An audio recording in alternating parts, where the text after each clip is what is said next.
بسم اللہ الرحمن الرحیم۔ السلام علیکم ورحمۃ اللہ وبرکاتہ۔ میں آپ لوگوں کو خوش آمدید کہتا ہوں صراط مستقیم چینل پر۔ آج ہماری 12ویں کلاس ہے۔ نمبر 1، اسلامی تاریخ۔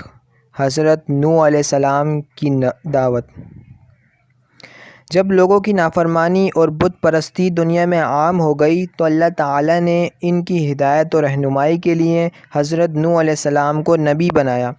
انہوں نے لوگوں کو نصیحت کرتے اور دین کی دعوت دیتے ہوئے فرمایا، تم صرف اللہ کی عبادت و بندگی کرو، وہ تمہارے گناہوں کو معاف کر دے گا۔ اس نصیحت کو سن کر قوم کے سرداروں نے جواب دیا، ہم تمہیں رسول نہیں مانتے کیونکہ تم ہمارے ہی جیسے آدمی ہو، نیز تمہاری پیروی ذلیل و حقیر اور کم درجہ کے لوگوں نے کر رکھی ہے۔ حضرت نوح علیہ السلام نے فرمایا، اللہ تعالیٰ کے یہاں سعادت و نیک بختی کا دار و مدار دولت پر نہیں بلکہ اللہ کی رضامندی اور اخلاص نیت پر ہے۔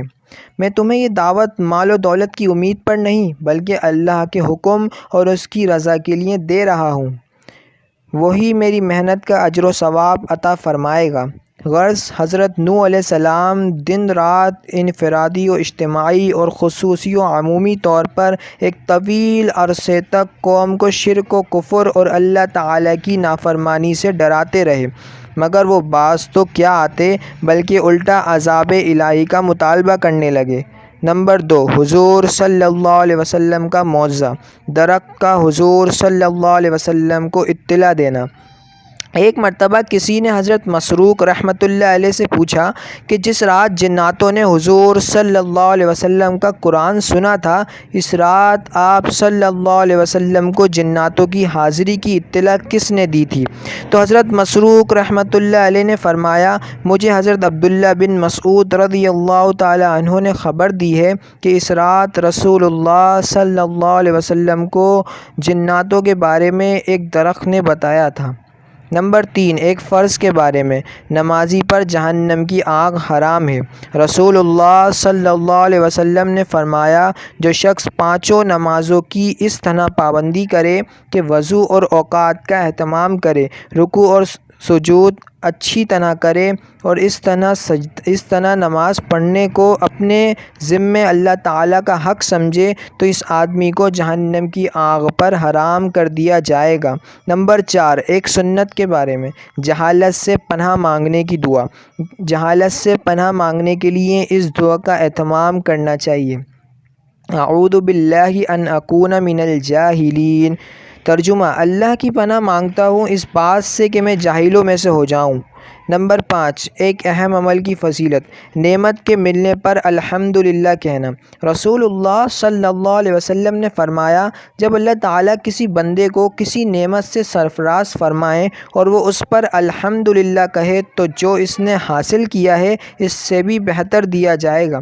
نمبر 6، ایک گناہ کے بارے میں۔ اللہ کے ساتھ شریک کرنا۔ قرآن میں اللہ تعالیٰ فرماتا ہے، جو شخص اللہ تعالیٰ کے ساتھ کسی کو شریک کرے گا تو اللہ تعالیٰ اس پر جنت حرام کر دے گا اور اس کا ٹھکانہ جہنم ہے اور ایسے ظالموں کا کوئی مددگار نہیں ہوگا۔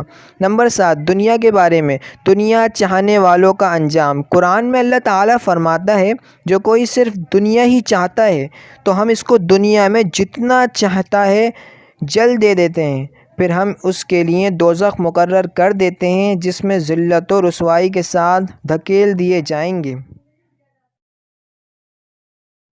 نمبر 8، آخرت کے بارے میں۔ جنتیوں کا حال۔